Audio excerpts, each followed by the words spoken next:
Assalamualaikum warahmatullahi wabarakatuh. Alhamdulillah, wassalatu wassalamu ala rasulillah wa ala alihi wa sahbihi wa mawalah. Wa la hawla wa la quwata illa billah. Yang saya hormati Profesor Neng Zubaidah, saya panggil saja Bu Neng ya. Masya Allah, eh, saya sudah belajar sama Bu Neng ini sejak mahasiswa. Dulu ini sebenarnya kalau di Dewan Dakwah ya sejak zaman Pak Natsir ya, Pak Anwar Haryono, Pak Hussein Umar dan seterusnya ya. Sudah kita sangat mengenal beliau di bidang perjuangan terutama di bidang hukum keluarga ya dan penjagaan akidah umat juga syariah Islam di bidang keluarga ini. Jadi mudah-mudahan Bu Neng sehat walafiat, Bu. Amin, Makasih. Allahumma amin, Ustaz. Amin. Profesor Hamdan Zulfa juga terima kasih atas kehadirannya pagi hari ini. Sangat senang kita bisa bersama-sama membahas satu masalah yang menjadi perhatian besar dan menjadi hal yang penting ya, untuk perjuangan kita ke depan menuju, kalau diingat dari tujuan Masyumi ya, anggaran dasar Masyumi itu kan tujuannya terlaksananya ajaran dan hukum Islam dalam kehidupan orang per orang, masyarakat dan negara Republik Indonesia menuju keridhaan Allah. Itu hebat sekali tujuan Masyumi ini ya. Terlaksananya ajaran dan hukum Islam ya dalam kehidupan orang per orang, masyarakat dan negara Republik Indonesia menuju keridhaan Allah. Itu yang kita cari.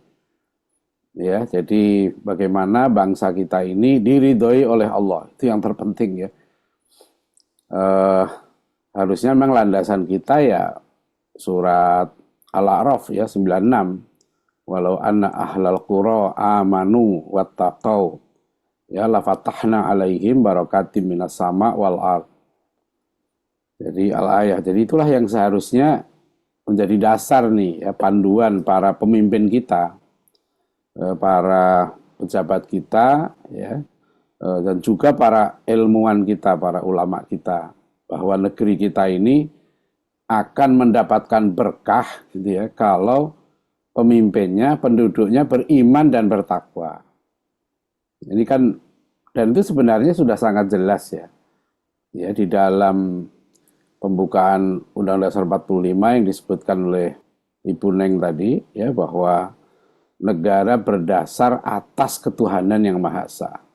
Jadi kalau kita lihat dari pembukaan UUD 45 ya, pas alinea ketiga itu sudah sangat jelas ya, bahwa atas berkat rahmat Allah yang Maha Kuasa dan dengan didorongkan oleh keinginan luhur.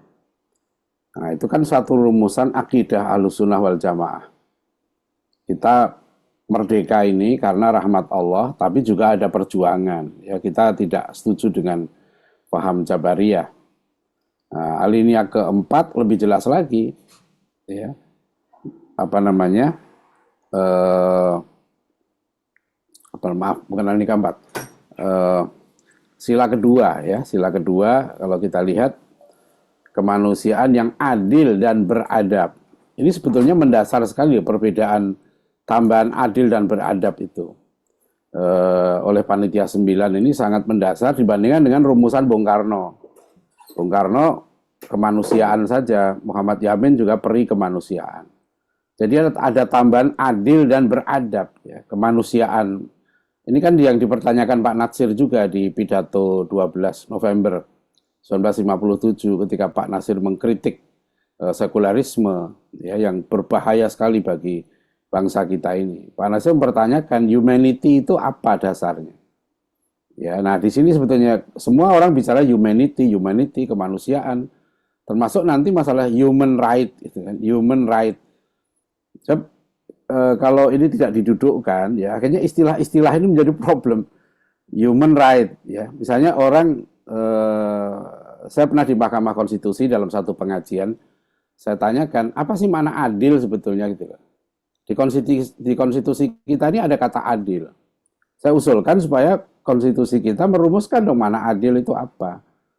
Sebab makna adil itu sekarang dimaknai dengan 2 anak cukup gitu loh. Itu kan tidak adil. Sebab ada orang di Indonesia itu yang harusnya tidak punya anak, jangankan 2, 1 saja jangan. Yaitu misalnya pemerkosa. Ya itu nggak boleh punya anak.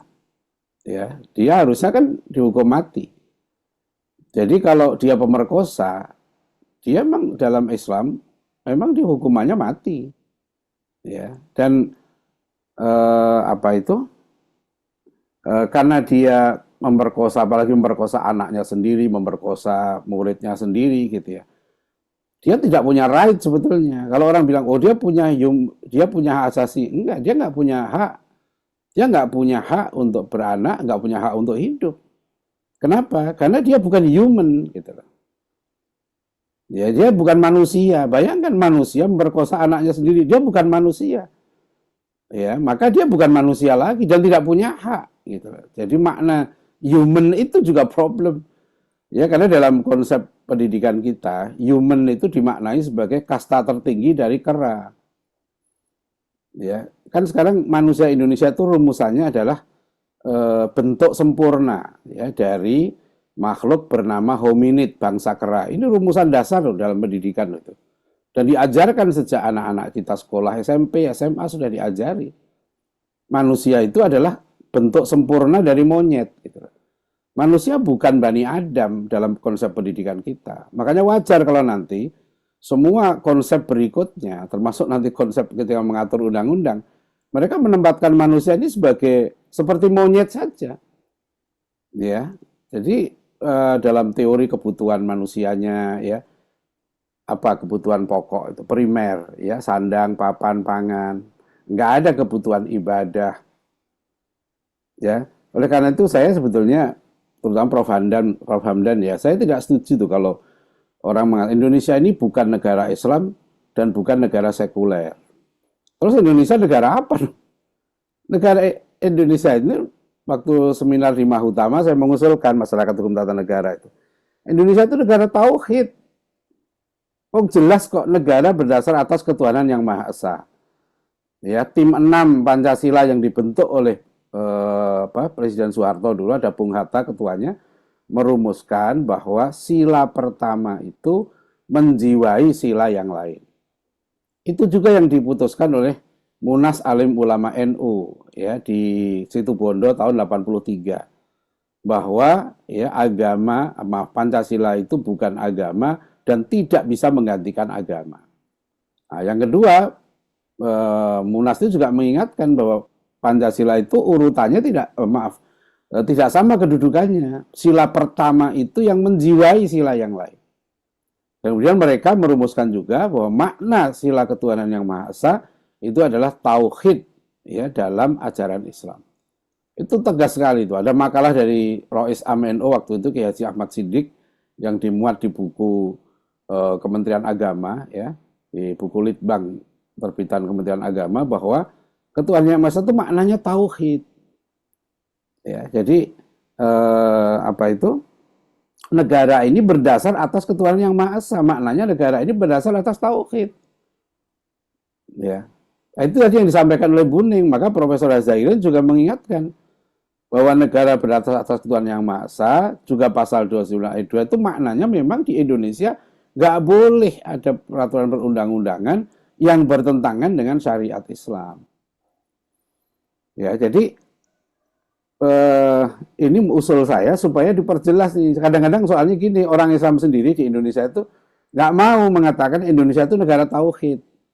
Ya, maka kalau kita mengatakan begitu, ya kalau begitu di Indonesia boleh ada aturan-aturan yang tidak sesuai dengan prinsip tauhid. Gitu. Tapi kalau kita kunci, ya fakta konstitusi kita sekarang ini Indonesia berdasar atas ketuhanan yang Maha Esa dan itu bagi orang Islam ya maknanya tauhid.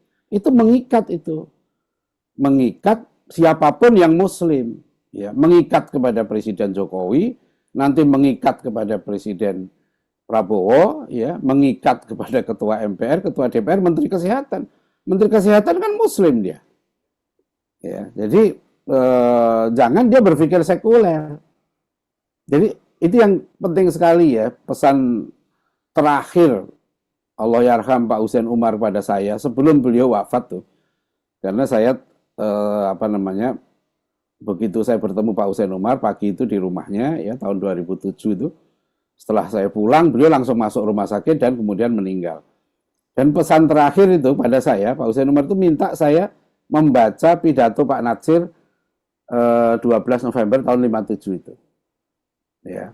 Dan kemudian malah beliau ngambilkan pidato itu ya, udah ditulis dalam satu buku dan saya dikasih itu, dipeseni supaya betul-betul dibaca buku ini. Karena Pak Natsir betul-betul mengingatkan itu bahaya sekulerisme di situ.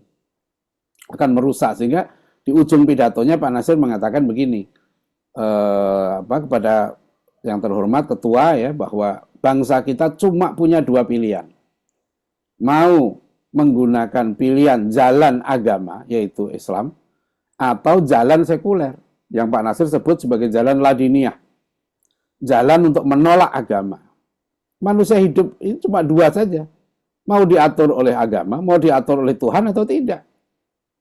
Ya, bahkan di dalam Al-Qur'an ada penjelasan yang tegas ya tentang sosok makhluk ya yang mengenal Tuhan, ya bahkan berdialog dengan Allah, tapi nggak mau diatur oleh Allah, yaitu iblis. Ya, jadi kalau manusia Indonesia hanya mengakui Tuhan yang Maha Esa, ya, bahwa Tuhan itu ada, Tuhan Maha Penyayang, Tuhan Maha Pengasih, Tuhan Maha Bijaksana, tapi nggak mau diatur oleh Tuhan yang Maha Esa, itu berarti derajatnya nggak melampaui iblis. Iblis itu bukan hanya mengakui, iblis itu berdialog dengan Tuhan, berdialog dengan Allah. Ya, jadi dasar ya menurut saya dasar pemikiran ini perlu kita tanamkan. Yang kita udah protes nih sebelumnya, Menteri Pendidikan juga mengeluarkan peraturan Permendikbud ya tentang PKS, pencegahan kekerasan seksual. Kita udah protes semua gitu ya, Ormas protes, MUI protes, Muhammadiyah protes, nggak digubris tuh. Ya, sekarang ini juga sama ini, ya peraturan Menteri Kesehatan ini, semua udah protes. MUI protes, Muhammadiyah protes, Ormas protes, banyak tokoh kita protes gitu. Nah ini jadi saya perhatikan ya cara berpikirnya itu sebatas pada aspek lahiriah. Nah itulah sekularisme. Termasuk dulu ya waktu kita dialog dengan Pak Wakil Presiden Pak Ma'ruf Amin ketika PPKM pencegahan COVID itu. Semula kan masjid-masjid mau ditutup waktu itu. Ya, karena dianggap pencegahan COVID. Nah, waktu itu kita dialog lewat Zoom ya, saya sampaikan tidak begitu cara memahami. Jadi cara pandang terhadap masalah itu sebatas aspek rasional dan empiris. Nah, itu yang sekuler. Ya, aspek ilahiyah, ya, dimensi ilahiyah dan dimensi ukhrawiyah itu dibuang gitu.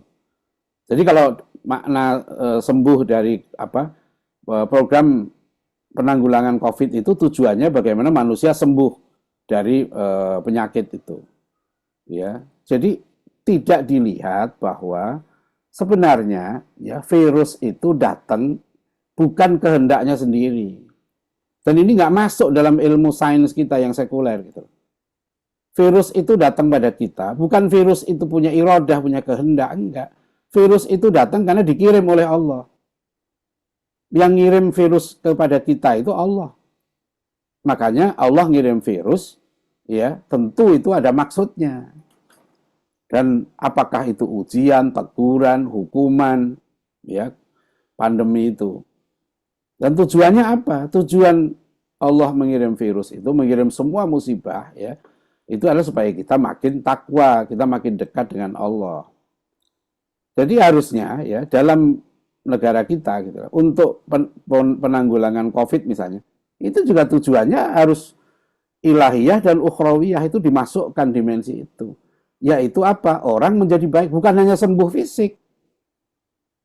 Ya, jadi bukan hanya sembuh fisiknya, tapi dia menjadi takwa. Sebab dalam pandangan kita, dalam worldview kita, pandangan alam kita, ya sebagai Muslim ya, orang yang sakit tapi taat pada Allah itu lebih baik daripada orang yang sehat tapi jahat. Gitu. Ya, jadi bukan sehatnya itu yang terpenting. Yang terpenting dia takwa. Gitu. Nah ini, jadi persoalan ini sama dengan kita lihat dalam soal pencegahan apa namanya apa reproduksi ini kan permen berapa nih? PP 28 nih. Sama itu. Jadi cara pandangnya itu selalu kita memahami lah bahwa sekarang ini kasus AIDS ya, wabah apa namanya dari para dokter menceritakan mengerikan tuh penyebarannya itu. Nah, orang-orang udah berpikir pragmatis ya sudahlah, ya nggak apa-apa berzina ya, yang penting aman gitu loh. Yang penting penyakit tidak menular. Itu kan sangat pragmatis itu cara berpikirnya. Ya, dia tidak menghitung bahwa ketika berpikir begitu Allah ridho apa tidak. Ya, betul secara pragmatis kita bukan kita melarang ya bahwa sama sekali anti alat kontrasepsi untuk pencegahan penyakit. Kalau saya pikir yaitu kalau memang saintifik membenarkan itu silahkan, tapi jangan berhenti di situ, di saintifiknya itu. Sebab kita manusia ini ada aspek ilahiyahnya, ada aspek ukhrawiyahnya yang harus diperhitungkan gitu. Jadi ini Bapak Ibu saudara sekalian ya, betapa menurut saya memang perlu ya cara berpikir yang lebih mendasar ya dalam semua aspek kehidupan. Prof. Hamdan saya pernah mengusulkan di Kementerian Agama ya. Waktu itu Pak Lukman Hakim menggagas undang-undang perlindungan umat beragama. Udah berapa kali pertemuan itu ya. Saya mengusulkan kalau saya tidak menuntut bahwa pemerintah menjalankan syariat Islam. Tapi saya mengusulkan berangkat dari pasal 29 ayat 2 ya, agar umat Islam diberi haknya untuk melaksanakan agamanya dan dilindungi agamanya. Waktu itu 2 pasal saya usulkan. 1, umat Islam harus dilindungi dari penyebaran agama yang merusak ya akidah umat Islam. Ya, jadi saya bicara sebagai umat Islam, saya bilang itu. Waktu itu karena ada pastor juga, ada pendeta yang hadir. Ya silahkan saya bilang, Pak Pendeta mengusulkan berdasarkan agamanya. Tapi saya berangkat dari sebagai Muslim, saya mengusulkan umat Islam dilindungi akidahnya di negara ini. Yang kedua, saya mengusulkan ya umat Islam dilindungi dari kurikulum pendidikan yang bertentangan dengan ajaran Islam. Ya, jadi merujuk pasal 29 ayat 2 ini. Ya. Nah, saya kira begitu juga nih. Soal kesehatan ini ya, itu umat Islam itu berhak loh dilindungi akidahnya. Ya, dilindungi syariahnya. Dan sekarang semua sudah kita diberi peluang untuk melaksanakan syariat Islam. Tinggal satu saja, yaitu di bidang pidana. Kan sekarang kalau umat Islam itu mau politik ada partai Islam, mau berekonomi ada syariah Islam, ya, ada bank Islam, asuransi Islam, ya, mau pendidikan ada sekolah Islam, ada universitas Islam. Tapi kalau mau bersyariat di bidang pidana itu nggak ada pilihan. Nah, Prof. Hamdan nih ahlinya nih, bisa nggak saya mengusul kalau misalnya terpidana nih sebelum diadili dia misalnya pidananya perzinahan, ya. Maka hakim itu nanya dulu, saudara terdakwa, saudara kan Muslim, saudara boleh mau diadili dengan syariat Islam atau diadili dengan hukum konvensional. Nah, kalau syariat Islam praktis, saudara tinggal dirajam aja, sebentar selesai, ya. Siapa tahu ada yang milih dirajam gitu ya. Jadi itu pelajaran yang berharga, kan itu hak dia untuk memilih. Seperti kasus Abdul Rohim dulu di Ambon, anggota Laskar Jihad yang berzina itu. Itu kan Abdul Rohim memang meminta, kan waktu itu Ja'far Thalib ditangkap oleh polisi karena dituduh membunuh. Ya, saya tanya sama Pak Ja'far karena saya nonton videonya juga rajam itu. Ternyata Ja'far Thalib bilang Abdul Rohimnya yang ngotot minta dirajam. Ya, dan waktu itu menurut Ja'far Thalib itu kekosongan hukum. Di situ daerah perang. Jadi kata Ja'far Thalib ya siapa itu sudah dibujuk-bujuk katanya. Abdul Rohim itu sudah ditanam kakinya, ya. Dibujuk sama Ja'far Thalib suruh mencabut pengakuannya, dia nggak mau. Dia ngotot minta dirajam karena dia yakin dengan dirajam itu dia dosanya diampuni oleh Allah. Nah, akhirnya terpaksa dirajam. Ya, jadi itu kasus waktu itu menarik itu hukum tuh. Gimana nih orang minta dirajam tapi nggak ada haknya, nggak ada jalannya. Ya, jadi kalau ada koruptor bisa minta dipotong tangannya, ya kenapa enggak gitu kan? Misalnya ini kan, insya Allah itu cepet tuh korupsi apa namanya apa namanya ya diberantas gitu ya. Kalau yang salah itu bertobat gitu ya dan minta dihukum. Jadi kesadaran ini luar biasa. Jadi Prof. Andan, Prof. Ning Zubaida, jadi apa namanya? Terima kasih saya memberi ini aja menyampaikan yang hal yang dasar ya supaya pemimpin-pemimpin kita ini gitu ya disadarkan ya bahwa mereka ini Muslim. Jadi nggak bisa mereka berdasarkan begini. Kan negara Indonesia bukan negara Islam, ya. Iya, bukan begitu kan Bapak Muslim, ya. Jadi kalau ada Menteri Pendidikan ditanya di akhirat, kenapa saudara tidak menerapkan kurikulum yang sesuai dengan kurikulum Nabi, sistem pendidikan Nabi? Terus Menteri Pendidikannya beralasan, ya Allah kan negara Indonesia bukan negara Islam, ya maka kami tidak menerapkan. Ya kan Anda Muslim, kamu wajib dong sebagai Muslim ya berjuang untuk menerapkan syariat dan itu dibenarkan dalam konstitusi kita. Ya, jadi ini world view ya, pada taraf berpikir ya. Karena ini disebut oleh Prof. Syed Naqib Al-Atas sebagai a permanent confrontation ya, satu konfrontasi abadi antara pandangan alam sekuler dengan pandangan alam Islam. Maka Pak Nasir dari dulu ya, Pak Nasir sampai wafatnya Pak Nasir masih mengingatkan ya sebelum wafat tuh beliau wawancara dengan Pak Amin Rais dan kawan-kawan. Ada 4 tantangan dakwah. Ya, yang pertama adalah sekularisme. Yang kita hadapi cara pandang seperti ini memang cara pandang sekuler, nggak mau diatur oleh agama. Ya, membuang agama. Ya, sebetulnya membuang Tuhan. Yang kedua evangelisme atau kristenisasi ya. Yang ketiga nativisme.